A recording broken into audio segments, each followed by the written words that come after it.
박수로 맞이해주세요.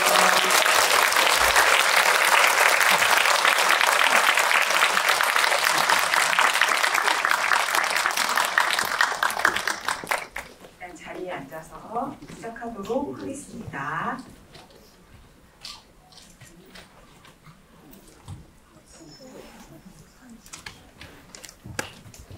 그리고 오늘은 또 이렇게 감독님, 배우님이 함께 특별히 만나시는 자리니까 이분들 이야기를 좀 많이 들어보려고 하는데, 네, 자꾸 떨리신다고 그랬어요. 특히 두 분이. 오늘 관객분들 개봉 전날 만나시는 소감 어떤지 인사 말씀 겸해서 한 분씩 듣고 시작하도록 하겠습니다. 네, 안녕하세요. 저는 영화 안녕하세요. 저는 영화 세계의 주인 만든 윤가은이라고 합니다. 이렇게 네, 극장을 가득 채워주신 관객분들 너무 감사합니다. 그리고 오늘 같이 제가 너무너무 평소 존경하는 감독님, 배우님 함께 할 수 있어서 너무 영광입니다. 만나서 반갑습니다.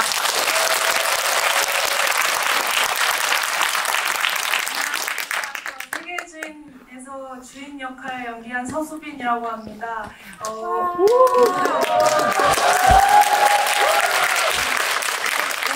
정말 많이 기대하고 기다렸는데 이렇게 개봉 전날에 자리해 주셔서 너무 감사드립니다. 오늘 여러 이야기 나누면 좋을 것 같습니다. 감사합니다. 네, 안녕하십니까. 저는 세계의 주인이라는 영화를 전 세계에서 처음으로 극장에서 몇 안 되는 한국 관객 중 한 명인 박정민이라고 합니다.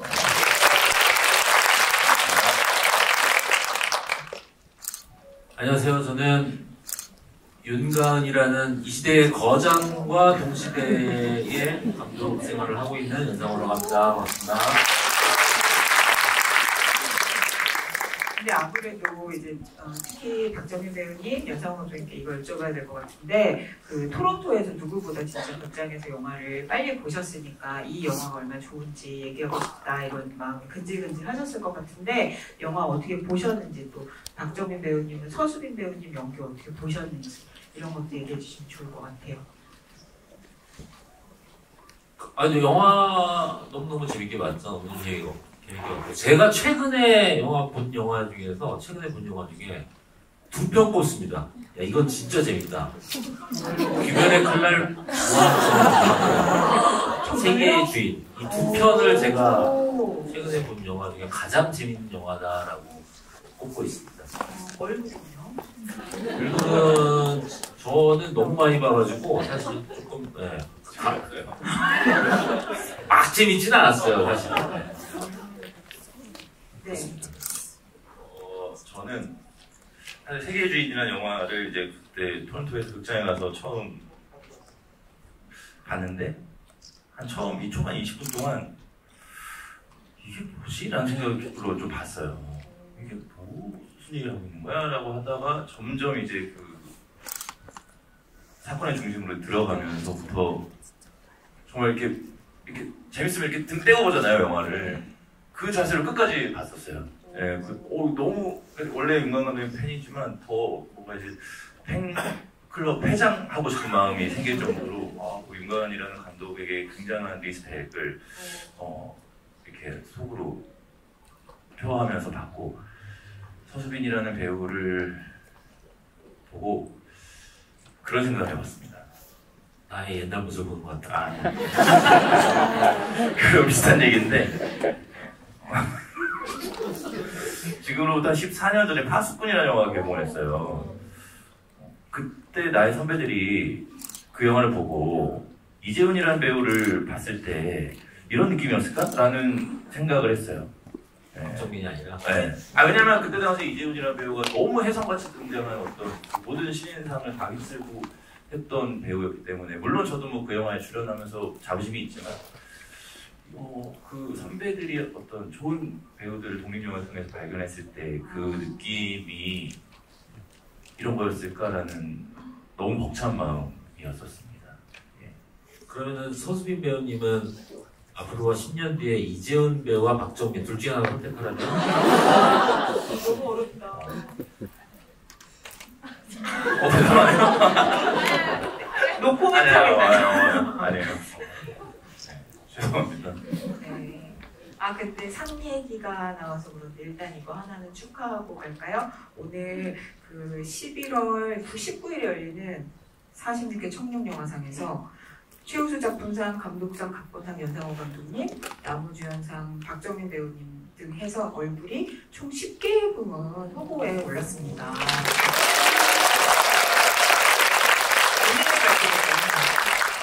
그 박정민 배우에 대한 어필을 조금만 더 하자면은 어디 한번? 좀 타요. 하지 마요. 나무주연상 후보에 하얼빈 아 맞습니다. 예. 아 맞다. 두 개 올라가 있어요. 그래서 너무 걱정입니다. 아, 이게 못 받을 거. 개망신당할까봐. 네. 아, 우와. 우리는 박정민 배우님 응원하는 거 알겠죠? 네.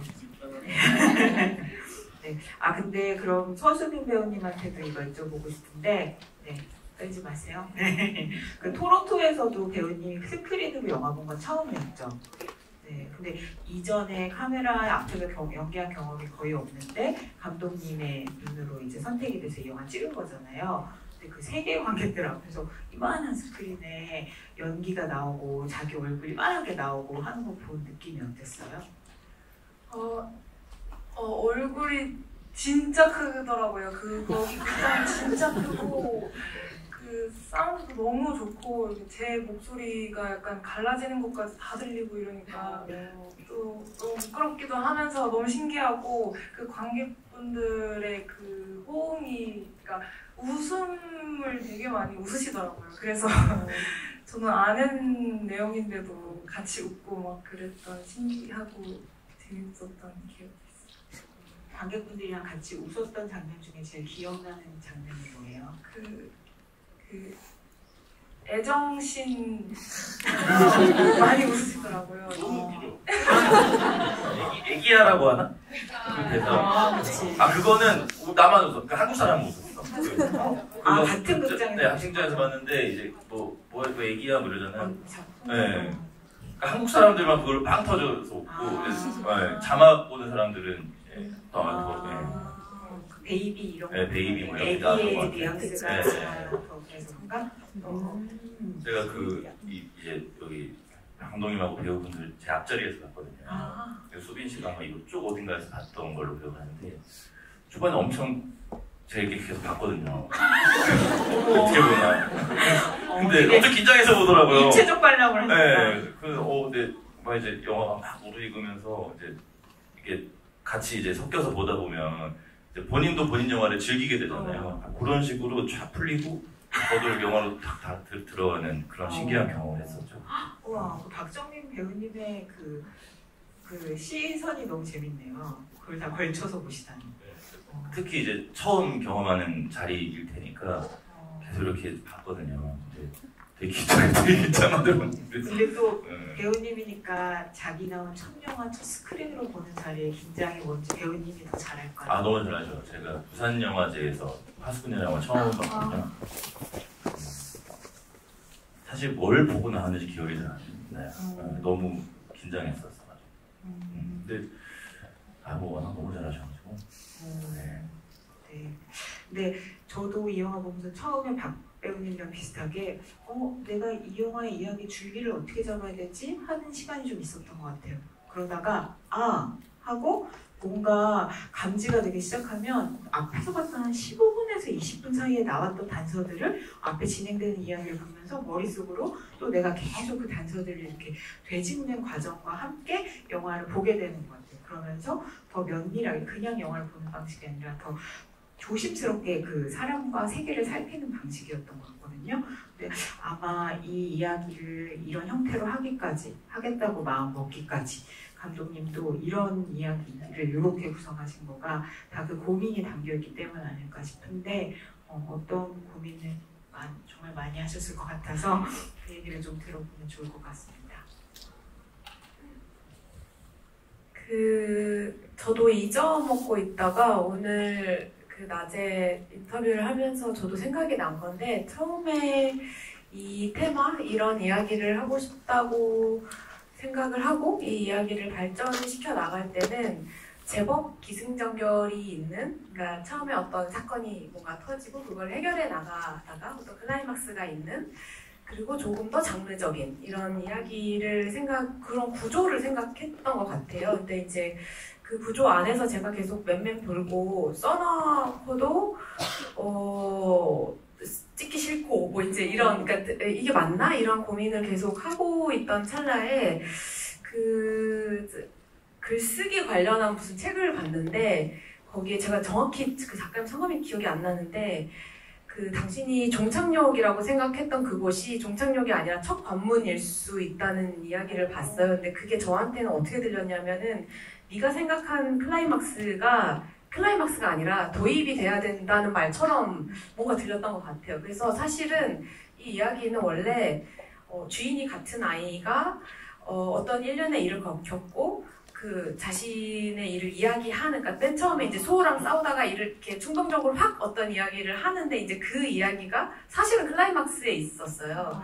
근데 이제 그게 앞으로 와야 될 것 같은데? 라고 이제 뒤집혀지는 좀 순간이 저한테 있었고, 그러면서 제가 이 이야기 테마 안에서 바라보고 싶은 게 사건이 아니구나. 그 전에는 사건화되는 이제 구조를 생각했다가 이게 사건이 아니라 삶을 봐야 되는데 그 삶을 어떤 방식으로 재미있게 흡입력 있게 보게 할까? 그러니까 일상을 일상으로서 충분히 관찰하면서 주인이의 삶을 한 겹 한 겹 들어가는 식의 구조였으면 좋겠다. 이제 그렇게 조금 구조를 생각을 하게 됐던 것 같아요. 그게 오늘 갑자기 좀 생각이 났었어요. 네. 그래서 이 영화가 조금 다르게 느껴지는 게 우리가 영화 한 편을 보고 나면 누굴 알게 됐다고 생각하는데 오히려 이 영화는 내가 알지 못하는 면이 더 많을 수도 있다. 이제 이런 생각을 하게 만드는 이야기라서 이게 되게 특별하게 다가오는 것 같아요. 네, 아까 박정현 배우님도 살짝 얘기해 주셨지만 저도 사실 원래 파수꾼 얘기를 하고 싶었는데 사실 그렇게 오래 사랑받고 지금도 꾸준히 회자되는 영화를 배우로서 시작점에 둘 수 있다는 거는 사실 엄청난 축복인 것 같거든요. 그리고 박정현 배우님께서 지난 10년 동안 너무 잘 느끼셨을 것 같고 그런 입장에서 안 그래도 첫 상영 때 뒤통수를 애틋한 눈으로 바라봐 주셨던 선배 배우니까 그래서 서수빈 배우님한테 약간 이 영화도 아마 서수빈 배우님한테 그런 영화 될 것 같거든요. 이런 서수빈 배우님의 출발을 좋은 영화로 기억하고 간직하게 됐다는 게 어떤 일인지를 좀 얘기해 주실 수 있는 가장 적임자신 것 같아가지고. 네. 저랑은 또 상황이 다르죠. 어쨌든 한 영화를 혼자 끌고 나간 배우이기 때문에 훨씬 더 훌륭한 결과물로 시작을 하셨다고 저는 생각을 하고, 근데 이제 그런 게 있을 겁니다. 당분간 이런 영화를 못 만들 수 있는 가능성이 굉장히 크죠. 그러니까 나의 적은 나 같은 느낌이죠. 내가 넘어야 될 산은 나. 저 죽은 거예요? 뭐? 아니죠. 제가 사실 이 영화를 보면서 왜 이렇게 얘기를 해요? 조언해 주려고 하는 이 영화를 보면서 서수빈이라는 배우를 보면서 딱 나오면서 무슨 생각을 했냐면 와 정말 훌륭한 젊은 배우를 한 명 내가 발견한 느낌이고 이 배우가 정말 오랫동안 연기하는 모습을 보고 싶다. 그런데 부침이 있을 수도 있는데 그 과정에서 배우의 삶은 어떻게 흘러갈지를 알 수가 없으니까 그만두고 싶을 수도 있고 뭐 잘못된 선택으로 인해서 뭔가 이렇게 꼬일 수도 있고 여러 가지고 내가 의도하지 않는 상황들이 굉장히 많이 발생되잖아요. 뭐 모든 사람의 삶들이 다 그렇죠. 그런데 나는 그럼 만약에 이 배우한테 어떤 일련의 상황들이 닥쳐도 난 이 배우가 지치지 않았으면 좋겠다는 어떤 굉장히 큰 응원의 마음이 생겼었어요. 그래서 제가 이걸 누구한테 얘기했는데 누구한테 얘기했는지 까먹었어요. 이 극장을 나와서 내가 백은하 소장님이랑 누구한테 얘기를 했어요. 이거 난 진짜 이 배우가 지치지 않고 계속 그냥 자기 갈 길을 가면 너무 훌륭한 어떤 나중에 이제 큰 배우가 되어 있을 것 같다라는 확신 같은 게 좀 들었거든요. 부탁드리겠습니다. 진짜. 근데 와 이번에 진짜 선배 배우님이 해줄 수 있는 그런 얘기구나. 감개가 무량해. 전 박재민 배우 얘기하다가 우는 줄 알았어요. 목이 메서 목이 메서 우는 줄 알았어. 아니에요. 가래가 껴서 그랬어요. 그건 아니라고 합니다. 네. 근데 서수빈 배우님은 물론 이제 앞으로 더 이 영화를 개봉하면서 관객분들 만나고 하는 과정에서 더 느끼시겠지만 일단 배우로서 이 영화를 찍고 이렇게 지금까지 이 영화와 함께하면서 약간 배우로서 얻은 힘, 자신감 같은 거가 뭐라고 느끼세요? 일단은 지금도 제가 지금 어디에 있는지 모르겠고요. 이게 제 약간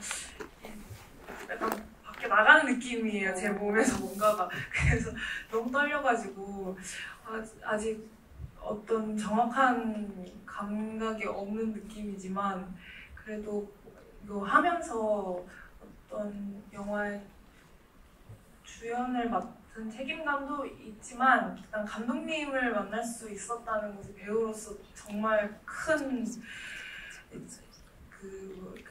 축복을 만났다고 생각을 합니다. 그래서 이게 이렇게 제가 저도 감독님을 만났는데 제가 생각을 해요. 언제 만난 걸 얘기하세요? 염력 때, 지옥 때? 염력 때죠, 염력. 염력 때? 오.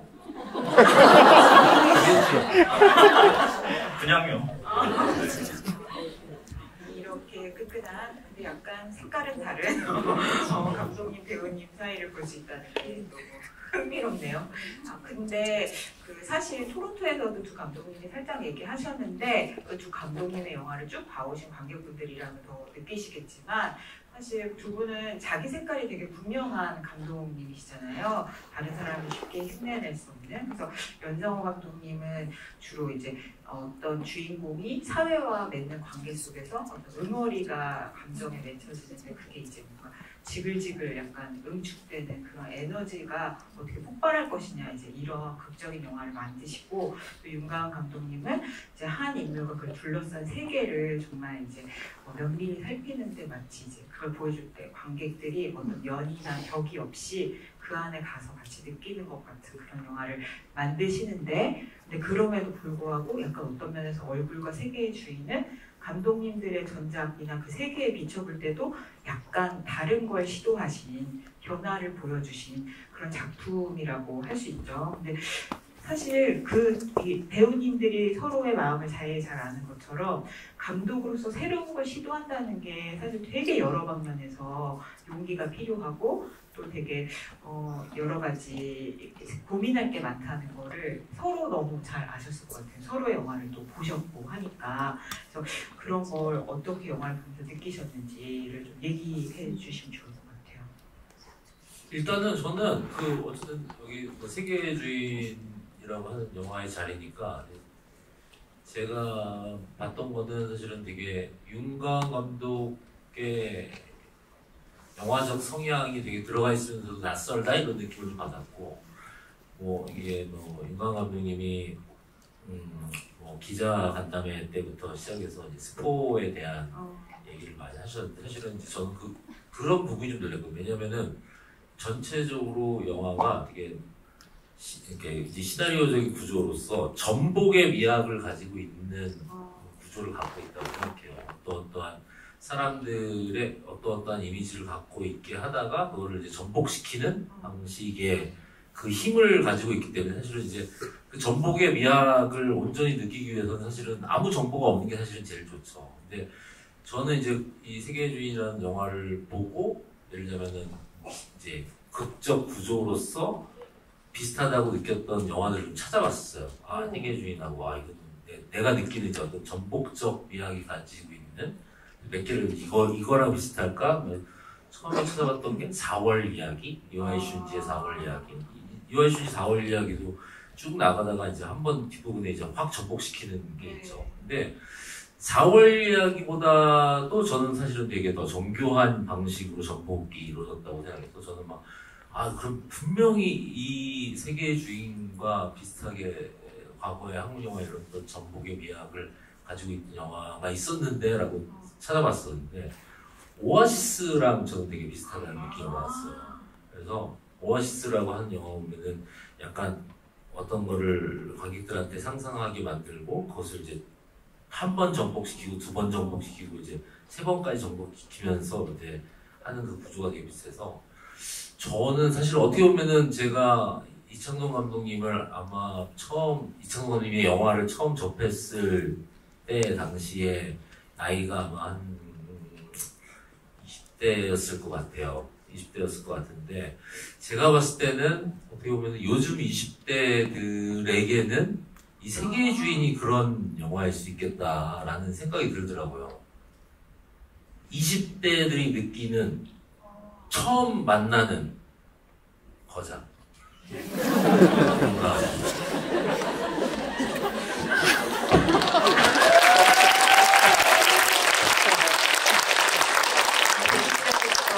약간 컨셉을 그 주제어를 거장으로 잡으셨다고 그런 감독님께서 그러셔가지고 너무 충실하게 찍어보고 계십니다. 네. 네, 현 20대가 만나는 한국 영화의 거장으로 불리신 용감 감독님. 네, 저를 이제 기성 감독으로 확 보내버리시는 바람 하시면서 뭐 이게 너무 가찬 일이라고 생각이 들고요. 사실은 저는 무슨 얘기를 해야 되죠? 이제 갑자기 머리가 해져가지고 감독님이 새로운 걸 시도할 때 네네 저 사실은 제가 진짜 힘든 시기에 우리들이란 장편 영화를 이제 막 준비하고 있던 시기에 프로덕션이 막 이제 엎어지고 막 그랬었어요. 준비하다가 촬영 한 3주 전인가 이제 엎어지는 순간이 있었는데 그때 단편 영화제에 제가 이제 만든 작은 영화가 걸렸었는데 이제 그때 저희 배우가 배우상을 받았었는데 콩나물이라는 단편 아주 작은 영화인데 그때 이제 심사위원으로 연상 감독님 계셨고 그때 정말 먼 발치에서 이제 뵙고 저분이 내 영화를 봐주시다니 당연히 보셔야겠죠 이제 심사위원이시니까 근데 그게 너무 이상한 경험인 거예요. 저 감독님이 내 영화를 봐주시다니 그리고 이제 그 뒤로 그리고 이제 저 혼자 우연인 건데 우리들을 만들었을 때 그때 감독님의 부산행도 같이 개봉했었는데 제가 너무 그 영화를 좋아해서 그 영화를 계속 보러 극장에 가는 거예요 매주. 그리고 저의 어떤 모든 스트레스를 어떤 방식으로든 뭔가 해소해주는 방식의 이제 영화였어요. 그리고 이제 이런 영화가 한국에서 나올 수 있다니 이런 어떤 아주 익숙하고 친숙한 것인데 굉장히 새롭고 낯설게 보는 경험을 했어서 저희 이제 팀원들이 너는 이 영화 개봉했는데 가지 마.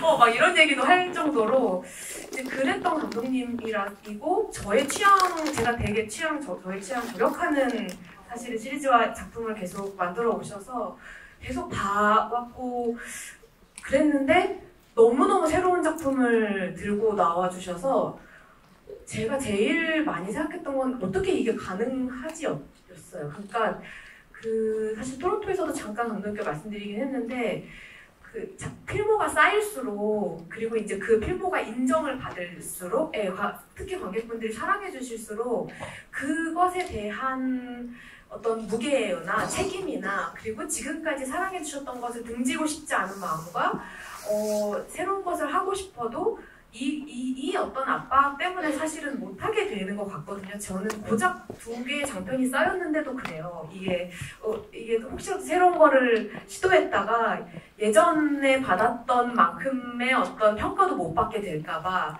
이제 그런 두려움이 있는데 너무나 새로운 방식으로 영화를 찍으셨는데 저도 사실은 토론토에서 얼굴을 처음 대한민국 전 세계 처음으로 봤던 관객의 한 명으로 이게 가능하다고? 라고 보면서 보는 내내 감독님 영화 항상 그렇지만 저는 감독님 영화 되게 감독님 작품 좋아하는 게 규모가 크든 작든 인간 존재에 대한 고민을 늘 하고 계세요. 그리고 인간이란 어떤 존재지? 우리는 어떻게 살아야 되지? 이런 질문이 아주 핵심적인 질문이 있는데 그 영화도 그런 영화였고 영화를 보는 내내 저는 이 제 몸에서 막 그 감정적으로 막 피어나는 질문들이 있는데 그 질문을 하는 나를 다시 바라보는 거예요. 근데 그런 지점이 좀 외람될 수 있지만 저의 영화랑 비슷하다고 생각했던 것 같아요. 그러니까 계속 질문하는 거, 이 인물을 어떻게 바라봐야 하지? 어떻게 이해해야 되지?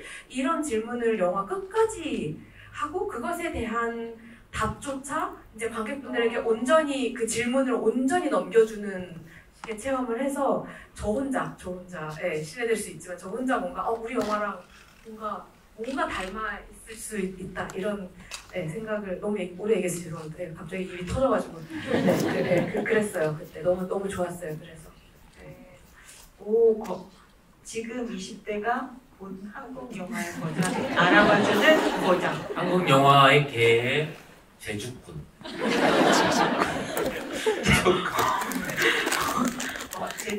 제주꾼으로 만족하시는 거예요 지금? 제주꾼이면 좋습니다. 방금 윤강 감독님 얘기를 하는데 숨길 수 없는 그 표정에서 나오는 그 거만함 같은 거. 이게 왜 거만한 드립이야? 거만하지 않습니다. 이게 해주셨던 얘기라서 사실은 너무 감사하죠. 근데 아까 그 얘기가 저는 좀 와닿았어요. 윤강 감독님이 예전에 봤던 평가만도 못 받게 되면 어쩌지라는 생각을 하셨는데 저는 이미 그런 적이 되게 여러 번 있어가지고 내성이 생겼어. 그런 거에 대한 건 겁이 없어졌어요. 진짜요? 그럼요. 근데 얼굴로 더 높은 평가를 받으신 거잖아요. 금방 없어질 겁니다. 솔직히 기대하셨는지 궁금해요. 혹은 너무 두려우셨을지 기대하셨을지. 왜냐면 저희 저 독립영화, 이번에 독립영화 만들었지만 그 독립영화인들 사이에서 굉장히 화제였어요. 큰일 났다. 여성분들 여기까지 오시면 우리가 어떻게 먹고 사는가. 그리고 그 팀원들 굉장히 정말 똘똘 뭉쳐서 이거 어떡하지? 우리는 이제 어떻게 살라는 말인가 막 이런 얘기도 많았었고. 이렇게 이렇게 좋은 작품이 될지 이렇게 많은 예상을 했냐고요? 분들이 보실지. 아니 저는 항상 제 작품 만들면은 혼자 엄청 재밌게 봐요. 혼자 엄청 재밌게 보는데 평가는 늘 다르다 보니까 사실은 그냥 좋으면 그런 거 보고 아니면 말고 그렇게 생각하지 사실은 거기 엄청 집착하지는 않습니다. 박 배우님 보시기에도 그러세요? 평정심이 항상 있으세요? 항상 평정심을 유지하시고 또 겸손하시고 자중하시고 그런 스타일과 전혀 거리가 없어요. 조금 부연 설명을 드리자면 나는 인정에 대한 것보다는 지표가 있어요. 제가 원하는 지표가 있어요. 눈에 보이는 지표. 인정이라고 하는 거는 예를 들자면은 이거는 약간 형이상학적인 건데 나는 확실한 지표 얼마 정도 봤으면 좋겠다. 그런 거 때문에 집착하는 거지 사실은 아니 저희끼리 그냥 항상 왜냐면 이렇게 저희 이 영화 시작할 때 감독님 작업실에서 그냥 이렇게 술 한잔 하면서 이야기하다 보면 2억으로 만든 영화잖아요. 그러니까 우리끼리 할 수 있는 이야기가 너무 많아져요. 이 영화를 어디까지 갈 수 있는가에 대해서 전혀 현실성 없는 이야기들까지는 쭉쭉 가거든요. 그런 부분들이 전 되게 재밌었고 개봉하고 나서도 저희끼리 엄청 웃었어요. 그런 이야기를 많이 하면서. 감독님 혹시 세계주의로 어떤 현실적인 목표?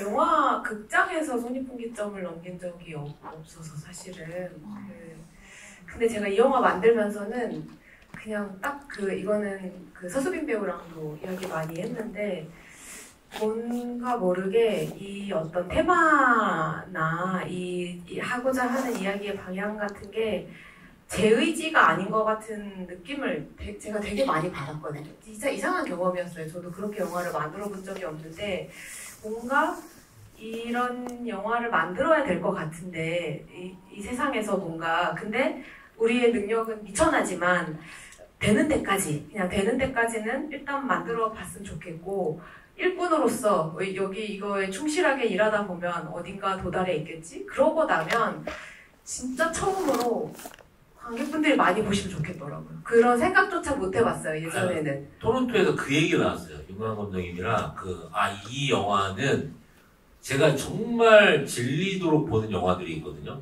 진짜 영원히 남는 영화들, 몇 개 제가 맨날 러브레터, 그다음에 고로사와 키요시, 큐어 이런 영화, 진짜 영원히 남는 영화라고 생각하는데 사실은 이 세계의 주인이 그렇게 될 것 같다라는 느낌이 좀 있어요. 이게 어떻게 보면은 그런 거 있잖아요. 이게 몇십 년이 지나서 한국 영화를 이렇게 막 결산을 하면은 늘상 나오는 그런 화면들 있잖아요. 나는 거기에 예를 들자면은 홍콩 영화 그러면 장국영 마비정도 이렇게 런닝 입고 춤추는 거 그 영화를 안 봤어도 그 장면 다 보잖아요.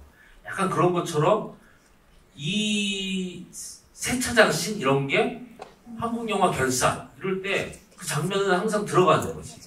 그러니까 막 설경구 선배 나 돌아갈래 한 다음에 그 뒤에 세차장신 들어가고 그다음에 부산행 편집까지 하셨네. 파스톤 들어가고 네 편 나왔네요. 저 질문 하나 해도 돼요? 그럼요. 인터뷰 같은 데서 나왔을 것 같은데 못 찾아봐가지고 이 배우 서수빈이라는 배우를 감독이 오디션 보고 발탁하셨죠.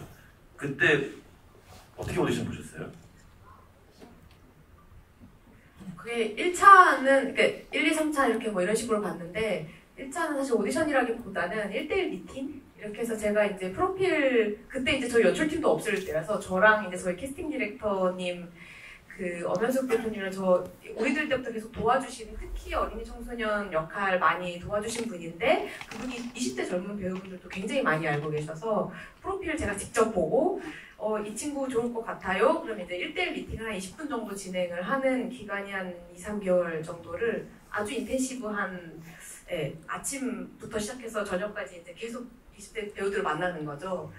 그런 과정 속에서 거의 마지막쯤에 보고 이제 이야기를 했는데 너무 재밌어서 이야기하는 게 되게 재밌었어요, 사실은. 그래서 이제 만나서 그 2차로 이제 즉흥 워크샵, 연기 워크샵 같은 한 10명의 이제 20대 배우들이 모여서 즉흥 연기를 계속 해나가는, 제가 선생님 같은 거죠, 말하자면. 그래서 그런 거 이후에 또 1대1로 만나서 하루 한 반나절 정도 밥 먹고 수다 떨면서 또 얘기하고 이제 그런 순서는 그렇게. 그러면은 발탁이 되지 않은 분들에게는 실례가 될 수 있겠지만 어떤 부분이 그런 단체 이렇게 워크숍 할 때 내 눈에 확 들어오셨어요? 관상을 보셨나요? 관상도 봤어요. 네, 관상도. 그쵸. 그 1대1 미팅 때 다 관상도 보고, 관상이래봤자 이제, 근데 감독님도 그러시지 않을까. 좋아하는 느낌은 있는 것 같아요. 네, 그냥 이렇게 호감이 가는 더 그런 인상은 있는 거는 같고, 즉흥극 볼 때는 정말 다 잘하는 배우였어요. 그리고 사실 제 마음속에 이주인이 키나 얼굴이나 몸이나 이런 게 어때야 되라는 인상이 전혀 없었기 때문에 그냥 다 열어놓고 무작위로 돌아가면서 그 연기를 계속 했던 거거든요. 근데 좀 완전히 다르긴 했어요. 그래서 뭐가 달랐냐면 정말 경력이 없어서, 그래도 다른 친구들은 프로필에 QR 같은 거 찍으면 이제 영상이라도 나오거든요. 단편 영화 어디 출연해, 그것조차 없었어요. 그래서 이제 진짜 그냥 깨끗하게 제가 모르는 상태인데 더 불리한 거죠, 말하자면. 근데 상대방이 누가 오든 그 상대의 호흡을 따라가는 느낌이 들었어요. 그러니까 자기를 주장하는 연기가 아니라 이 즉흥극이니까 상황이 있고 그 상황을 이제 서로 즉흥으로 이제 리액션을 하면서 그걸 앞으로 나가는 그걸 만들어야 되는 건데, 상황을 던져줬을 때 그 상황을 확 휘어잡고 이끌려는 배우들이 있거든요. 그것도 굉장히 좋은 지점이긴 하나 그런 부분도 있죠, 수빈이도. 근데 그것보다는 이렇게 상대 배우랑 이게 서로 맞춰갖고 들어가는 게 아니다 보니 상대 배우가 어떻게 나올지를 같이 그 호흡을 느끼면서 내가 어떻게 했을 때 그 상대가 어떻게 하는지를 끝없이 가늠하는 게 보였어요. 제가 그런 사람 알거든요. 박정민 배우님. 아니요. 탄지로가 그렇거든요.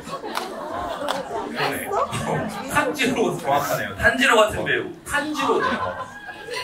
여자 탄지로. 세계관 최강. 오늘 새로운 수식어가 너무 많이 나와서 정신이 혼미하네요. 약간 지금. 한국 영화계의 탄지로. 네, 일단 접수하도록 하겠습니다. 근데 이거 궁금해요. 사실 우리가 윤곽어동 영화 좋아하는 게 다 그 각각의 이유가 있겠지만 배우님들도 보면 어떤 면이 어떻게 저런 장면 저렇게 찍었지? 어떻게 저렇게 촬영이 가능하지? 이런 그러니까 약간 그런 면들이 배우님 보시기에도 그런 지점들이 있을 것 같아요. 그래서 약간 박정 배우님께서 이번 영화 보시면 그렇게 느꼈던 순간들, 장면들 같은 거를 물어봐 주시면 서수빈 배우님이 어떻게 찍었는지 얘기해 주시면 좋을 것 같아요. 모든 장면이 좀 놀라. 우선은 이게 서수빈 배우 한정우만 얘기하면 뭐 너무 영화적으로 너무나도 많은 부분들이 있지만 제가 아까 감독님한테 그걸 여쭤본 이유도 그러니까 이게 이렇게 감정적인 진폭이 엄청 이렇게 큰 역할이잖아요. 그거를 이 어린 배우가 너무나 무리 없이 소화를 하는 부분이 좀 많이 놀라웠었고 이거는 그러니까 대본과 감독의 힘이 있겠지만 이 정도로 이렇게 소화를 해내는 거는 또 배우가 능력이 없으면 쉽지 않은 부분이거든요. 그 능력이 안 되면 이제 감독이 그거를 이렇게 잘 조절을 해서 영화에 맞게 표현하는 이제 감독의 영역이 되는 거죠. 근데 이 배우는 제 생각에는 감독님이 원하는 어떤 지점들을 다 딱딱 찍어주고 가는 느낌을 받았거든요. 그래서 모든 부분들이 굉장히 놀라웠는데 그냥 사소하게 궁금한 건 세차장 씬 다 무시했나요? 그거 이제 너무 소음이 세서 네, 그런 후시할지도 몰라 이런 불안을 안고 우리가 다 어떡하지?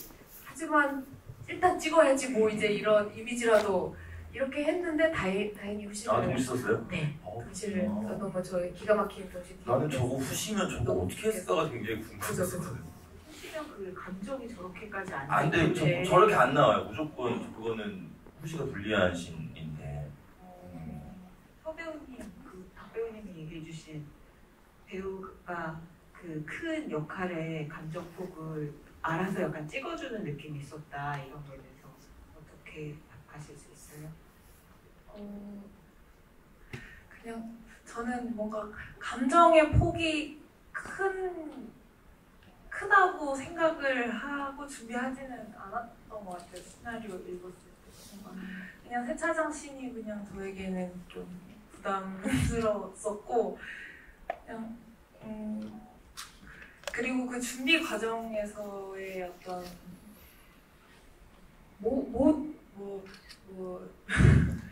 이렇게 뭘 해야 하는지, 뭐 평소에 어떻게 지내야 되는지, 준비 시간 그리고 휴차 때 어떻게 써야 되고 뭐 그런 것들을 알려주셨었어요. 네, 주인이랑 가까워질 수 있는 그거를 열심히 했더니 그 현장에서 그냥 나와요. 예, 아니.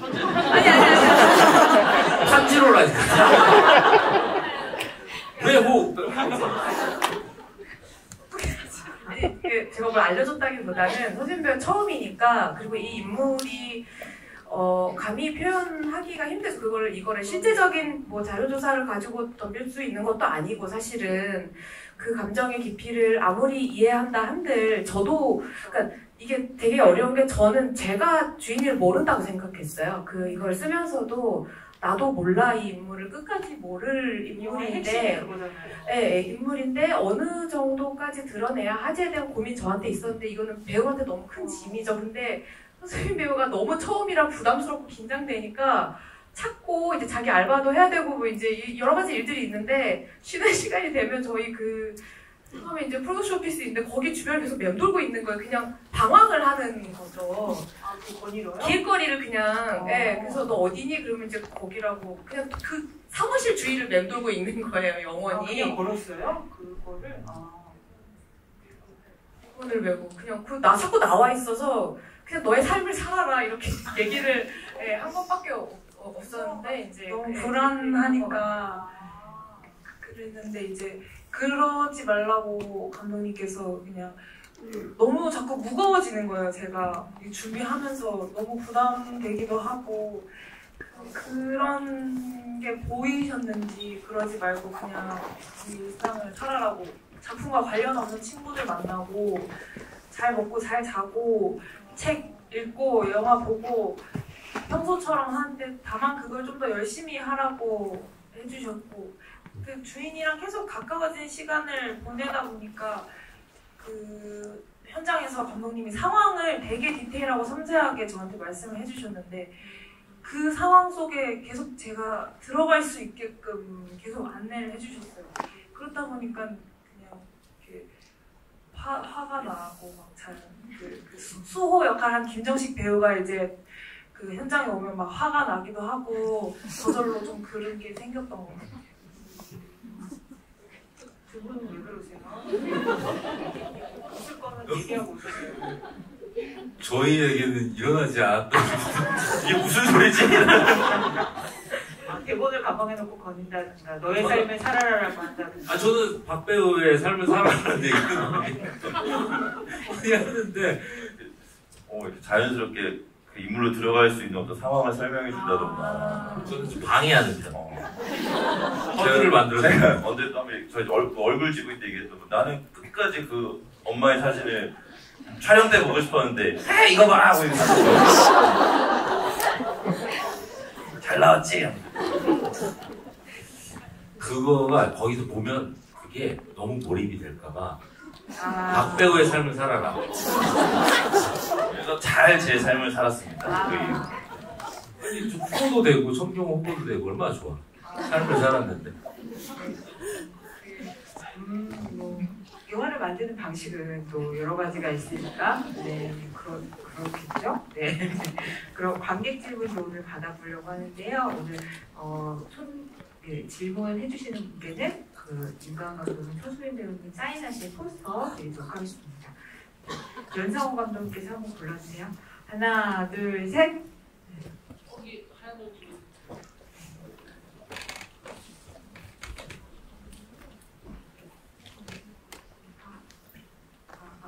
네, 우선 좋은 영화 너무 재밌게 잘 봤고요. 두 가지 물음을 좀 드리고 싶은데 주인이가 이제 감정을 터뜨리는 걸 수용하는 장소가 이제 아까 방금 나왔던 것처럼 세차장에 있지 않습니까?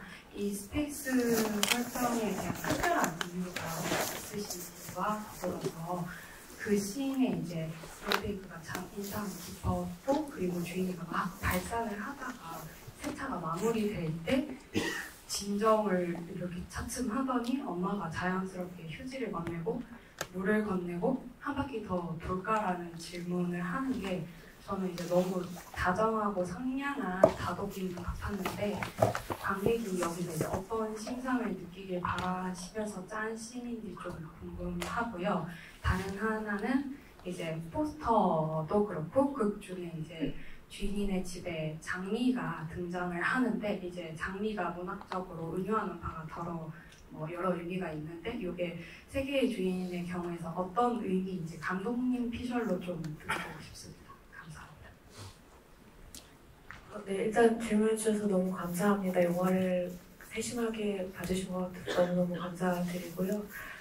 정말 솔직히는 그 장미 자체의 어떤 의미나 메타포 같은 거 생각하진 않았어요. 근데 그냥 태선에 대해서 생각했던 것 같아요. 태선이는 끝없이 싱싱한 집에 어떤 생기와 활기와 살아있는 어떤 온기를 주고 싶어서 혹은 예뻐서 그냥 엄마 그냥 얘기하니까 예뻐서 끝없이 살아있는 꽃을 사오고 그걸 전혀 돌보지 않게 되는 그 모든 면이 있는 인물인 거죠.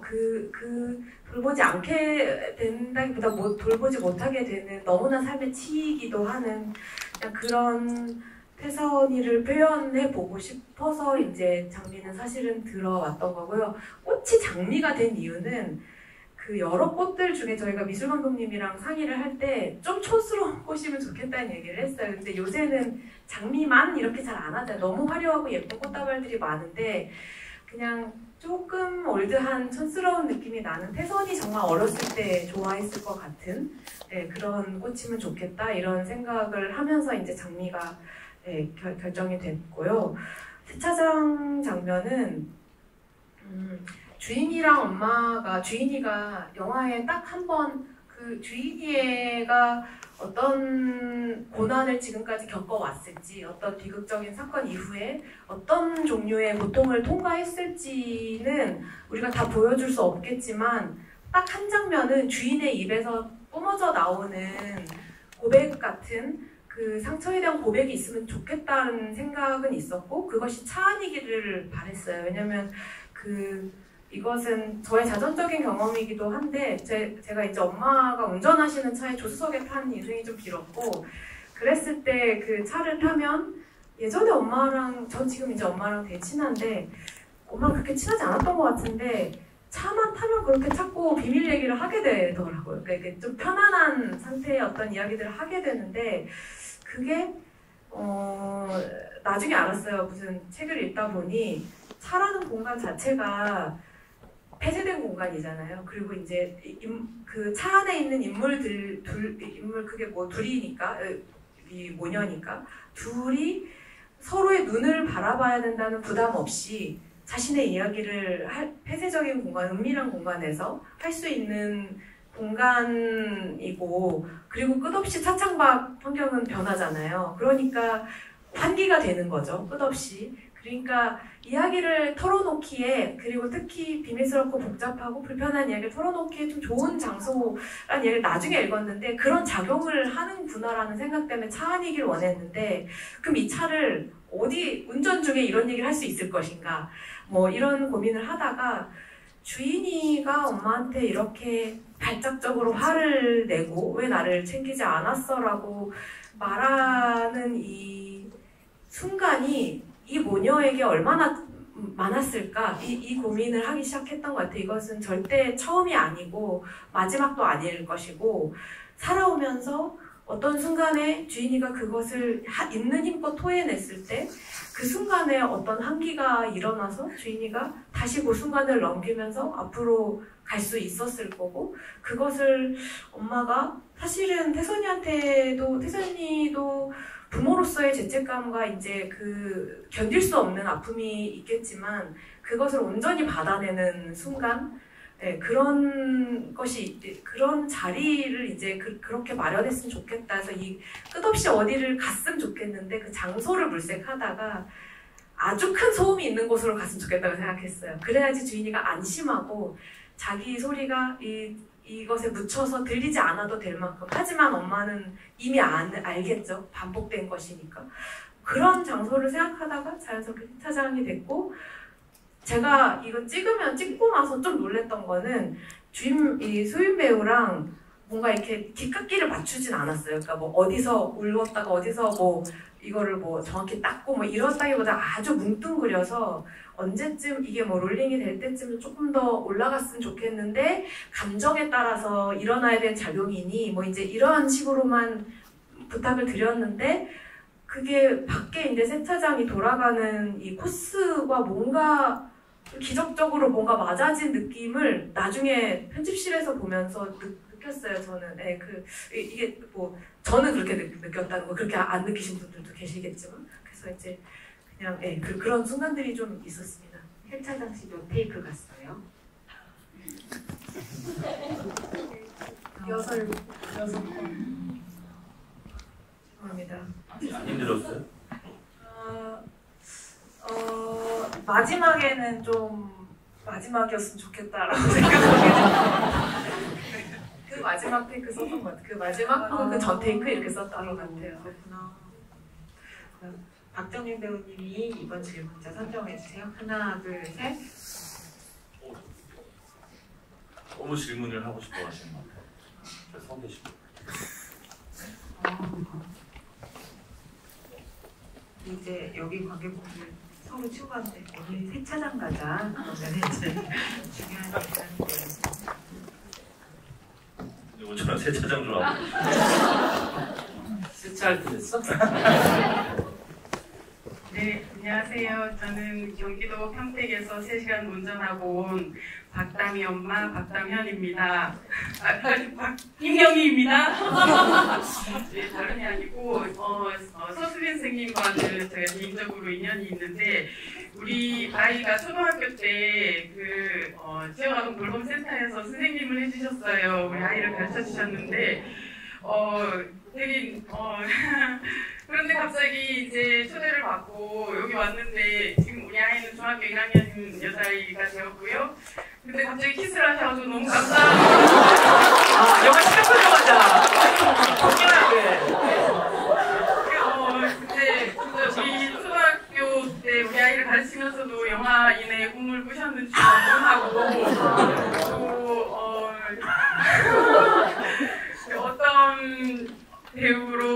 어떤 배우로 성장 아니면 어떤 배우가 되고 싶으신지 궁금합니다. 그리고 정말 대배우가 되셨을 때도 우리 다미와 연을 계속 이어서 나누시길 바랍니다. 감사합니다.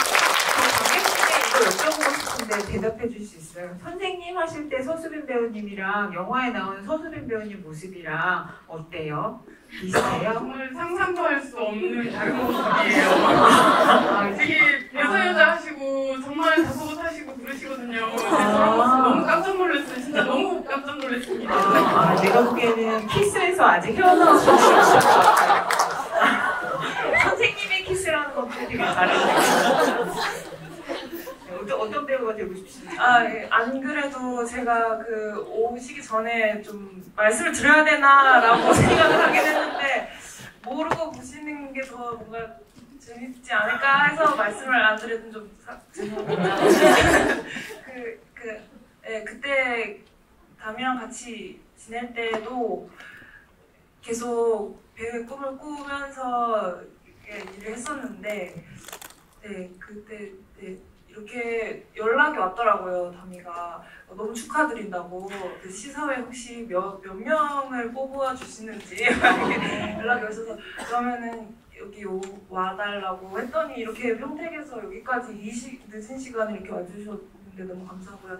어떤 배우 아직 제가 알아가고 있긴 한데 제가 앞으로 어떤 배우가 되고 싶은지 알아가고 있긴 한데 일단 계속 감독님께서 약간 제가 자꾸 과거로 가고 약간 미래로 가고 잘 못한 게 있으면 후회하느라 과거로 가고 잘한 게 있으면 잘한 거 생각하느라 과거를 가는 사람이라서 그러지 말고 현재에 좀 집중을 해야 그래야 지금 순간에 존재하고 배우고 느낄 수 있다고 말씀해 주신 게 저한테 너무 인상 깊어서 좀 현재에 충실한 사람이 되고 싶다는 생각을 요즘 좀 하고 있었습니다. 감사합니다. 옆에서 학생분과 같이 보신 거예요, 영화를? 네, 옆에 있습니다. 네. 어떻게 오늘 밤에 잘 주무실 수 있게 뭐 가르치셨어요? 그냥 문제집 알려주고 같이 놀았어요. 사실 제가 알려주고 평택 쪽이에요? 아니요, 저는 울산 사람인데 학교가 평택에 있어가지고 평택에서 일을 했었습니다. 그렇구나. 근데 현재를 살아야겠다는 얘기는 이 영화의 주제하고 연결되는 그런 얘기인 것 같기도 하네요. 네. 서수빈 배우님이 눈 동그랗게 떠주시고 찾아주세요. 하나, 둘, 셋. V 해주시는 안경 쓰신 분 말씀하시는 거죠? 네네. 저는 감독님께 질문을 드리고 싶은데요. 반복적으로 밤에 곡이 계속 나오는 걸 보니까 분명히 이게 선곡이 미리 됐었던 걸로 보이는데 어떤 의미를 쓰셨는지 알려주세요. 이것도 솔직히 말씀드리면 음악이 들어가야 한다고 생각은 했는데 제가 음악을 위해서 음악이 들어갔으면 좋겠다라고 생각하면서 찍었던 장면은 정작 편집 때 삭제가 됐고요. 근데 이제 이 영화는 제가 계속 집중했던 게 주인이가 어떻게 일상을 살아갈까, 매일매일 주인이는 어떤 하루를 보내고 어떤 것들을 맞이하고 그것이 일상이라는 것은 반복이잖아요. 그래서 계속 주인에게 다가오고 주인이가 그것을 매일의 훈련처럼 혹은 명상처럼 해나가는 게 뭘까 뭐 이런 고민을 갖고 제 영화를 만들었는데 그래서 영화 안에 어떤 일종의 반복적인 구절이 들어가는 음악이 들어왔으면 좋겠다라는 생각이 사실 먼저 있었고 클래식을 쓰고 싶었는데 그때는 이제 처음에는 피아노 연주곡 위주로 좀 알아봤어요. 그러니까 연주라는 것은 계속 뭔가 우리가 훈련하기 위해서 반복적으로 구절들이 있는 연주곡을 좀 알아보다가 그래서 뭐 원래 뭐 하노, 체르니 이런 피아노 교본집 위주로 조금 알아봤었는데 그런 것을 듣다가 어느 순간 그냥 진짜 우연히 이 알고리즘이 바흐의 음악으로 저를 그냥 인도했는데 이 음악이 저에게 주는 약간의 성가곡 같은 느낌과 그리고 아주 이 안에도 사실 반복적인 구절이 쓰이거든요. 이게 사냥 칸타타인데 이게 원래 바흐의 원곡이 있는데 그것을 피아노 곡으로 각색한 곡이고 그러면서 이제 이 아주 반복적인 리듬 안에 뭔가 약간 그 성가곡 같은 분위기가 있고 그리고 어떤 안심되는 멜로디가 있었어요. 근데 그것이 화면에 붙여봤을 때 이 주인이의 일상이 어떤 모양으로 비춰질까 이 고민이 이제 저한테 있었을 때 아주 그 극렬한 고통이나 극렬한 충격적인 어떤 순간을 지나가고 나서 음악이 쓰이거든요. 지금 구조상으로는 그렇게 돼 있는데 이제 그랬을 때 그런 순간들을 통과해서 다시 일상으로 돌아올 때 이 음악이 좀 쓰였어요. 그래서 그런 일상에 깃든 어떤 것들을 축복하는 식의 음악처럼 보였으면 좋겠다 이런 고민이 있어서 이제 이 곡을 좀 사용하게 됐고 이 연주는 이민희 음악 감독님이 해주셨는데 약간 좀 다른 얘기인데 이민희 음악 감독님이 이것도 되게 고민하셨어요. 제가 이미 편곡 버전이 있고 연주를 부탁드린 건데 연주의 느낌이 조금 어떤 것에 따라 너무 다르더라고요. 뭐 이것에 그 오리지널 바흐가 생각한 그 곡의 흐름이 있잖아요. 그래서 그 어느 날 저한테 SOS를 치시면서 제가 이제 뭐라고 부탁드렸냐면 조금 더 이게 이 여린 이제 아직 한참 자라나는 10대 아이의 그런 주인의 느낌으로 때로는 조금 이렇게 흐려졌다가 때로는 강하게 점점 씩씩하게 나가는 느낌이면 좋겠다. 이게 주인의 목소리처럼 발걸음처럼. 근데 바흐의 원래 해석은 그렇지가 않아서 좀 다른 해석이 있어서 그래서 계속 그 음악의 아버지랑 싸우는 이민희 감독님이 그래서 이제 음악의 아버지와 나 그러니까 그럼 난 뭐지? 이렇게 제가 일단 감독이니까 제가 이길게요 이러면서 이제 막 부탁을 막 억지로 드리기도 했고 막 그랬던 순간들이 갑자기 떠올랐습니다. 영화를 오늘 되게 세심히 읽어주시는 분들이 많은 것 같아요. 근데 여러분 이게 사실 제가 극장에서 최대한 시간을 많이 달라고 해가지고 40분까지 1시간 넘게 진행한 건데 오늘 질문도 손 너무 많이 들어주셨는데 다 못 받아들여서 너무 죄송하고요. 그래도 우리 이제 이 영화 내일 개봉하면 또 여러 번 많이 보고 얘기할 거니까 그때 아쉬움을 좀 달랬으면 좋겠습니다. 저는 사실 이 특별한 인연 서로를 아끼고 좋아하는 인연으로 이제 이 자리가 완성된 거니까 내부로 오면 어떠셨는지 인사 말씀 한 분씩 듣고 마무리하도록 하겠습니다.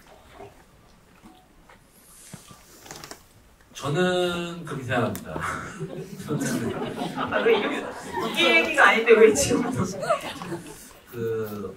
아까도 잠깐 얘기했지만 이 세계주의라는 영화가 엄청 전복적인 서사를 가지고 있고 그 전복 중에서 되게 인상적인 그 부분들이 많은데 저는 사실은 되게 의외의 부분에서 되게 놀란 장면이 하나 있어요. 그래서 전 사실은 거의 맨 마지막에 수호가 주인이를 이렇게 꼬집는 장면? 그거에도 굉장히 놀랐어요. 왜냐면은 사실 그 전까지의 그 이슈는 사실 저는 약간 공포에 가깝거든요. 이게. 근데 사실은 그것이 엄청난 긴장감을 주던 것이 사실은 바로 전복되면서 사실은 아무렇지도 않게 됐단 말이에요. 그게 이 주인이라고 하는 인물을 둘러싸고 있는 세계가 우리가 그렇게 영화 내내 보던 것처럼 위험한 세계가 아닐 수 있겠다라는 안도감 같은 거를 저한테 줬어요. 그래가지고 여러 가지 전복의 이미지가 있었지만은 사실은 저는 그 전복의 이미지에서 굉장히 놀랬고 그 전복의 이미지를 통해서 무슨 생각을 했냐면 우리가 지금 한국 영화를 사를 보면서 여러 거장들을 만나지 않습니까? 근데 드디어 우리는 다정한 거장을 얻었다. 대표님 생각하고 박대표님 너무 감사하다고 한번 꼬집어 주실래요?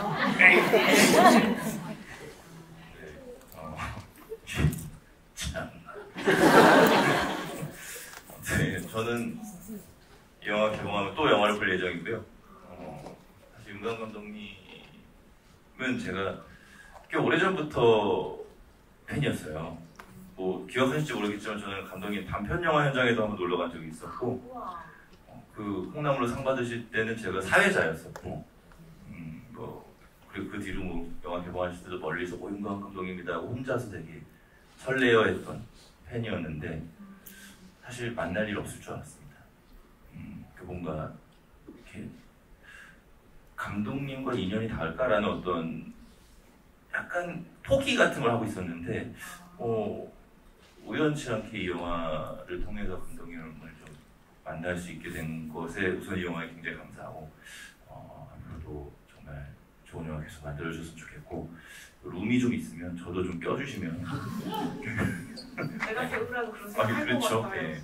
하여튼 뭐 정말 좋은 영화 많이 만들어주셨으면 좋겠고 사실 그렇거든요. 좋은 영화를 보면 거기 나오는 인물들 그리고 그 인물을 연기한 배우들을 다 사랑하게 되잖아요. 맞아요. 반대로 이제 안 좋은 영화를 보면 좀 미워지기도 하잖아요. 근데 저는 이 영화를 보면서 이 영화에 나오는 모든 배우들을 다 사랑하게 됐어요. 네, 정말 한 명 한 명 다 앞으로 찾아보게 될 것 같은데 특히 이제 이소수빈 배우님은 그냥 당부드리고 싶습니다. 그냥 지치지 않고 뚜벅뚜벅 나가주셨으면 좋겠다라는 어떤 응원의 말씀을 드리고 싶습니다. 이 영화에게는 정말 감사한 마음이 고맙습니다. 저는 진짜 오래전부터 너무나 팬이었던 감독님과 선배님과 이렇게 함께 이런 시간을 보낼 수 있다는 게 사실 너무 믿기지 않아서 지금 약간 정신이 하나도 없는데요. 오늘 이렇게 개봉 전날에 늦은 시간까지 끝까지 이렇게 자리 지켜주셔서 너무 기쁘고 감사하고요. 또 뵐 수 있도록 제가 더 열심히 하겠습니다. 다시 한번 진심으로 감사드립니다.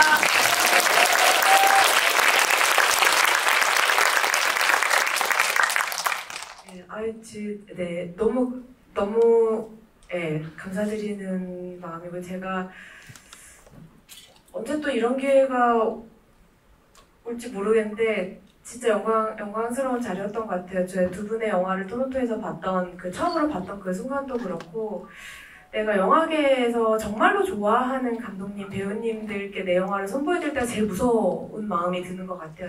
혹시 싫어하면 어떡하지? 혹시 마음에 안 들면 어떡하지? 이제 이런 그 긴장 속에 있었는데 영화를 정말 적극적으로 심지어 막 샤라웃을 막 해주셔서 이제 저는 그런 생각이 들어요.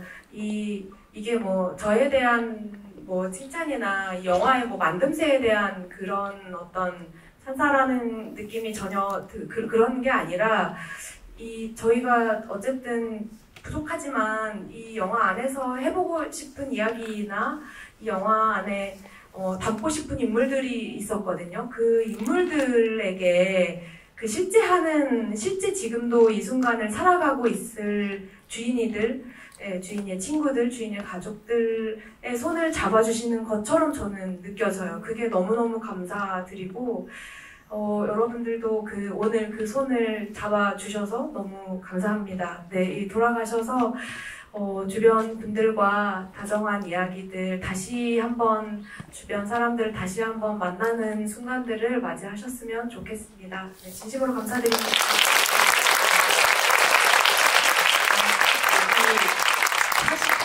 다음 상영 관객이 들어온대요. 그래서 빨리 나가야 돼요. 그럼 같이 인사하고 하나, 둘, 셋. 감사합니다.